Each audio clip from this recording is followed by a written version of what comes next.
रामू अपनी आंखें मलते हुए उठता है।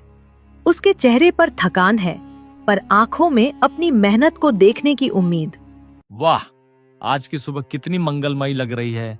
माँ की कृपा से 15 दिन की कड़ी मेहनत रंग लाई।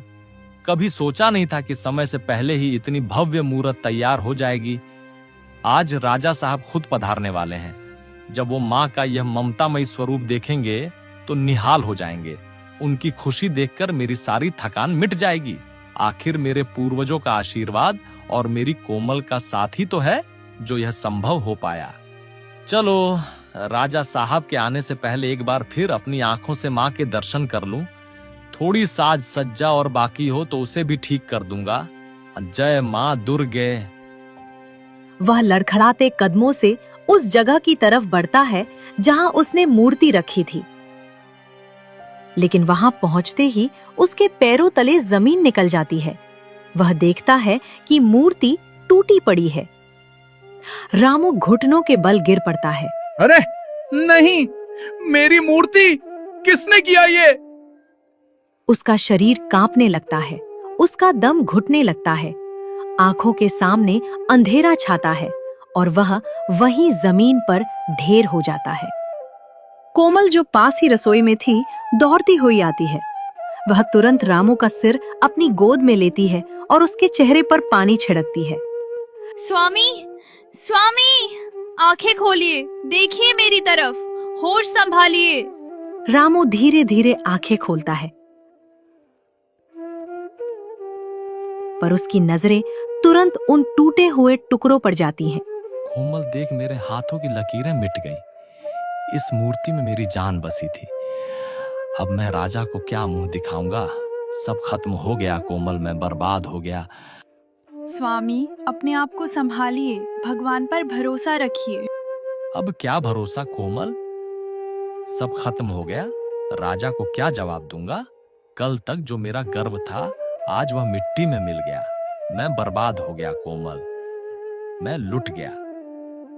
स्वामी, शांत हो जाइए, यूं हार मत मानिए। जिसने हमें बनाया है वही रास्ता भी दिखाएगा।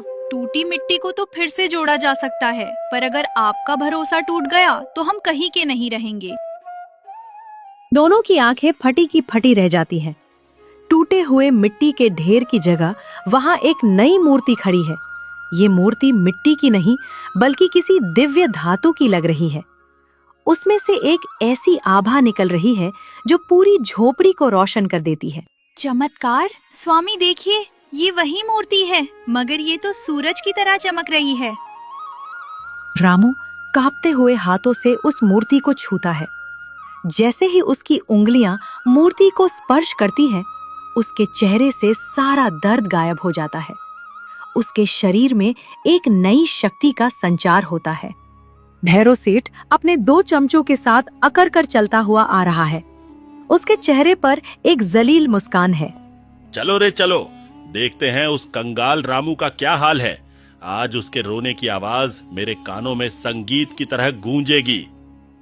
सेठ जी, आपने तो कमाल ही कर दिया।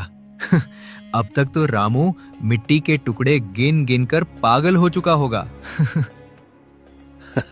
बिल्कुल सेठ जी, आपकी चाल के आगे तो बड़े बड़े मात खा जाते हैं। वो बेचारा रामू क्या चीज है? आज तो गांव में आपका ही डंका बजेगा। हा हा हा, बेचारा रामू सोचा था बड़ा कलाकार बनेगा। अब मैं उसे गांव की गलियों में भीख मांगवाऊंगा। राजा का इनाम तो दूर, अब उसे जेल की रोटी नसीब होगी। वे झोपड़ी के आंगन में दाखिल होते हैं। रामू और कोमल वहां हाथ जोड़े खड़े हैं। भैरव की नजर अचानक उस मूर्ति पर पड़ती है जो किसी सूरज की तरह चमक रही है। उसे लगता है कि यह कोई धोखा या माया जाल है। सेठ जी, मेरी आंखें धोखा खा रही हैं क्या? ये मूर्ति तो पूरी की पूरी खड़ी है। सेठ जी, ये मैं क्या देख रहा हूँ? मूर्ति तो सही सलामत है। ये क्या? मूर्ति तो जैसी की तैसी खड़ी है, और यह चमक कैसी? रामू, तूने जरूर कोई काला जादू किया है।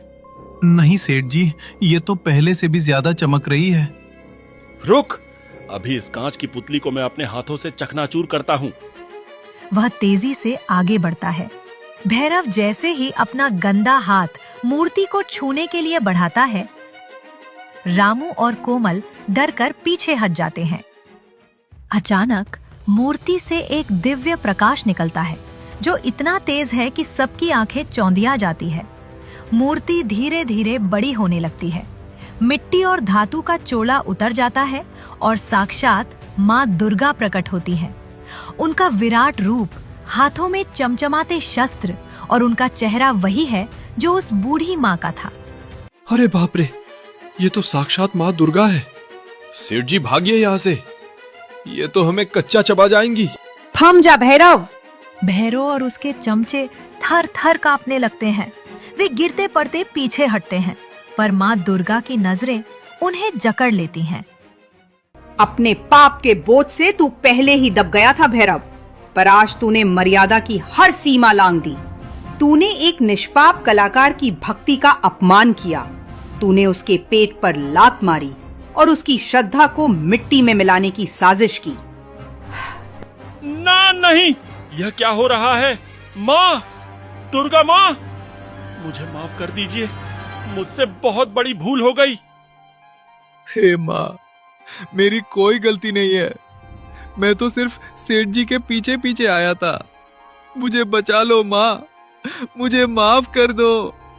बचाओ, मुझसे मेरा घमंड छीन लीजिए माँ, पर मेरी जान मत लीजिए। मैं सब दे दूंगा, मैं सब लुटा दूंगा, मुझे माफ कर दो। माँ दुर्गा की तीसरी आंख से एक तीखी ज्वाला निकलती है। एक पल में भैरव और उसके दोनों चमचे उस रोशनी में लपेट लिए जाते हैं। वे चीखते हैं, नहीं! और अगले ही पल वहां सिर्फ राख का ढेर बचा रहता है। माहौल में शांति छा जाती है। माँ दुर्गा अब रामू की तरफ मुड़ती हैं। उनका गुस्सा अब ममता में बदल गया है। रामू, तुम्हारी दया, तुम्हारी नीयत और तुम्हारी सच्चाई ने मुझे तुम्हारे पास आने पर मजबूर किया। मैं ही वह बूढ़ी माँ थी, वह मिट्टी मेरा आशीर्वाद था। लेकिन आखिरी इम्तिहान में तुमने बिना किसी चमत्कार की उम्मीद के मूर्ति बनाई। तुम्हारी कला सच्ची है, हमेशा सच्चे रहो। जय माँ दुर्गा, आपने मेरी लाज रख ली माँ। अब यह कला मेरी नहीं, आपकी अमानत है। जब तक सांस चलेगी मेरी हर मूर्ति आपके चरणों में समर्पित रहेगी। हे माँ, मुझ जैसे गरीब पर इतनी बड़ी कृपा। मैं तो सिर्फ मिट्टी से खेलने वाला एक साधारण इंसान हूँ माँ। आपने मेरे घर को मंदिर बना दिया। माँ दुर्गा मुस्कुराती है और धीरे धीरे वापस उस मूर्ति में विलीन हो जाती है। मूर्ति अब पहले से भी अधिक सुंदर और पवित्र लग रही है। रामू और कोमल उस मूर्ति के सामने सिर झुकाए रखते हैं, जबकि पूरा गांव दूर से ये चमत्कार देखकर जय माता दी के नारे लगाने लगता है।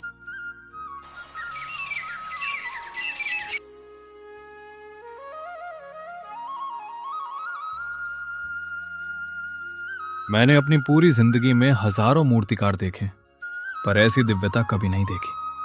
रामू, तुम्हारी उंगलियों ने मिट्टी में जान फूंक दी है।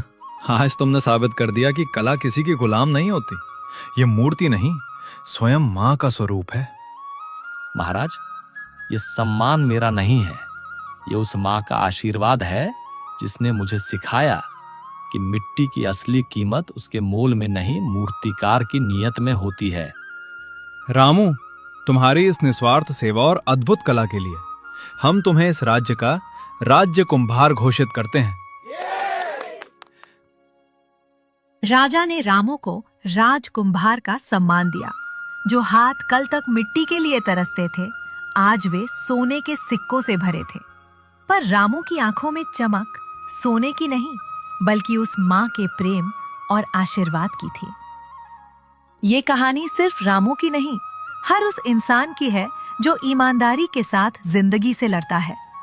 अगर आपको ये कहानी छू गई हो तो लाइक जरूर करें, सब्सक्राइब करें, ताकि ऐसी और सच्ची कहानियां आप तक पहुंचती रहें, और इसे शेयर करें, शायद किसी को हिम्मत मिल जाए।